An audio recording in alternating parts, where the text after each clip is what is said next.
So today we're going to be making a mini Zentangle. And for this, we're going to be using the elements of design, line, value, organic shape, or geometric shape.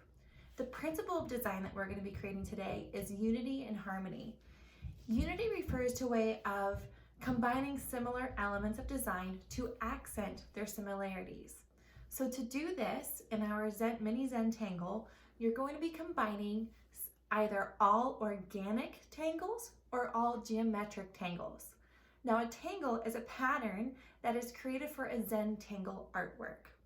You can find tangle patterns at tanglepatterns.com or on the packets that I've placed online for my students. Geometric tangles are going to be tangles that look man-made. They're going to have rough edges, they might be in a grid, and they're going to be things that we could name. Like they're going to look like, oh, I see a square, a rectangle, a triangle, a trapezoid, a hexagon, something that you can name that looks like a man actually constructed that with mathematical equations. Makes it look like it's geometric. Organic tangles look like they're from nature. They're free-flowing, they're curvy. Looks like if you were gonna go walk outside in the woods that you could potentially find one there. Now some tangles that you're going to find are gonna have a little bit of both. They're going to have some geometric and some organic elements. If you come across one of those, you are more than welcome to use that in your all organic or all geometric Zentangle. Just know to use those in moderation so your Zentangle doesn't look ununified. The materials you're going to be using today are a 6" by 6" square sheet of paper, an ultra fine point Sharpie, and then the internet so you can look up tangles. This project is designed to encourage you and to help you build confidence in your mark making. So you're not allowed to use a pencil. You have to go straight in with an an ultra fine point Sharpie. Micron pens work great as well, but if you don't have those, an ultra fine point Sharpie is what we're going to use. By working with an ultra fine point Sharpie and not a pencil, mistakes are bound to happen. And we're going to call these mistakes happy accidents. Happy accidents allow you to find creative solutions to hide them within the work. And this enhances the work because it takes the work somewhere where you never had intended it to be. And your work is going to end up being more creative at the end. So you're going to end up loving these happy accidents and not hating them. So let's have fun, have confidence, and let's channel Bob Ross and follow his mantra. Let me pour out some tea right now, because watch what's gonna happen.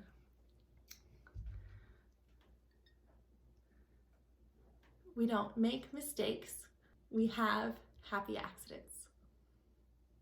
Magic, what? The first thing that you want to do is you need to draw a border around the edge of your paper. Then you need to choose whether or not you want to do geometric or organic tangles. When we draw tangles, we want to create the illusion that one tangle is growing out of another. So it's important to choose two tangles that you know you want to blend into one another before you begin. The two tangles you choose need to have similarities. They should have good line variation and they should show contrast with one another. So try to have one tangle have more black in it and the other have less. When you begin drawing the first tangle, you need to read the visual steps from the instruction that you see. And before you begin, have an idea of how you're going to blend the second tangle into the first. When you start drawing that first tangle, start in one spot. Make sure not to draw your tangles too big or too small. Too big, that tangle will be a focal point, and if you draw it too small, your lines will converge into one another. You want to draw slowly and be intentional about your marks. Avoid holding the Sharpie down because this will add a lot of those bleeding spots on the work.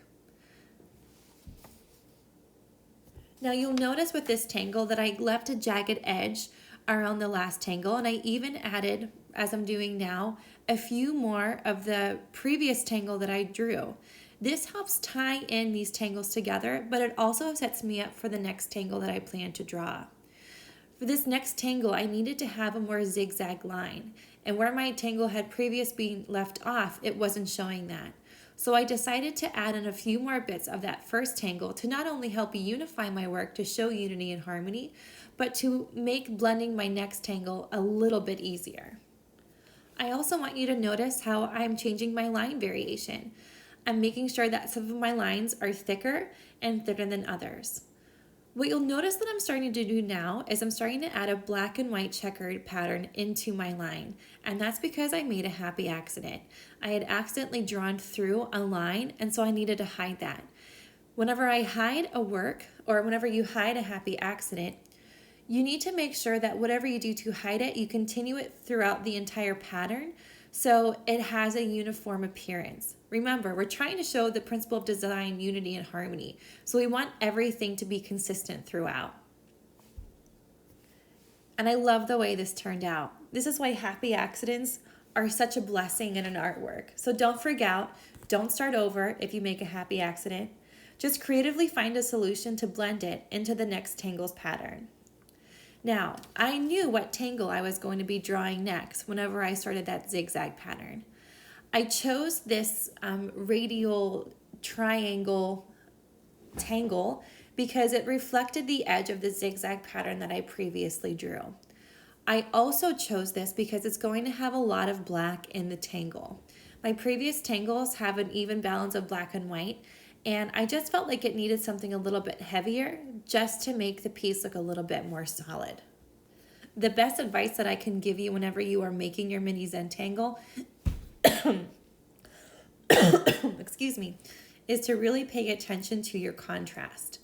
If you have too much white area or too much black area, it can make the drawing either feel too light and chaotic or too heavy and dark. So you need to have an even balance of dark and lightness within the work. You'll notice with this tangle that there's lots of variations I could have done instead of just coloring it in black. You're going to find with a lot of these tangles, you might want to vary it slightly differently than what it looks on the handout. And I highly encourage that. The more you can make this unique and original, the better and more fun your work is going to look. The last new tangle I'm going to be adding in is shard. I chose shard because it has similar triangular shapes as my previous tangles. I did this to help strengthen the principle of design, unity, and harmony. You'll notice that in all the tangles I chose, they're geometric, but they're not just geometric, but they all have a triangular appearance to them. I did this on purpose to help accent these similarities, so I was truly showing unity and harmony in the design. I'm also repeating the same tangles over again in my composition to add a little bit of balance. It also helps, not having to reinvent the wheel with the rest of my composition. It's nice to kind of solidify what I've done again in a different area to make the work look more unified. And there I have it. I've drawn 5 different tangles that are all geometric to create the principle of design, unity, and harmony. This is an example of what you don't want to do.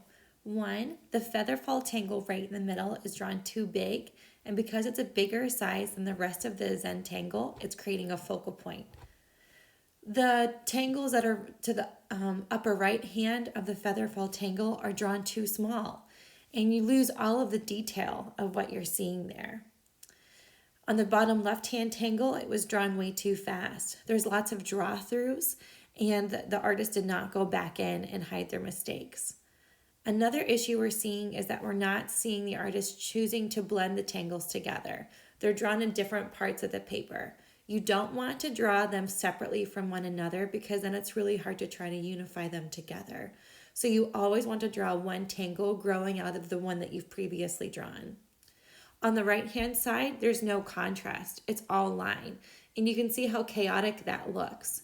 So you need to make sure that you're coloring in black to help showcase different tangles. And when you draw in black, it needs to be fully colored.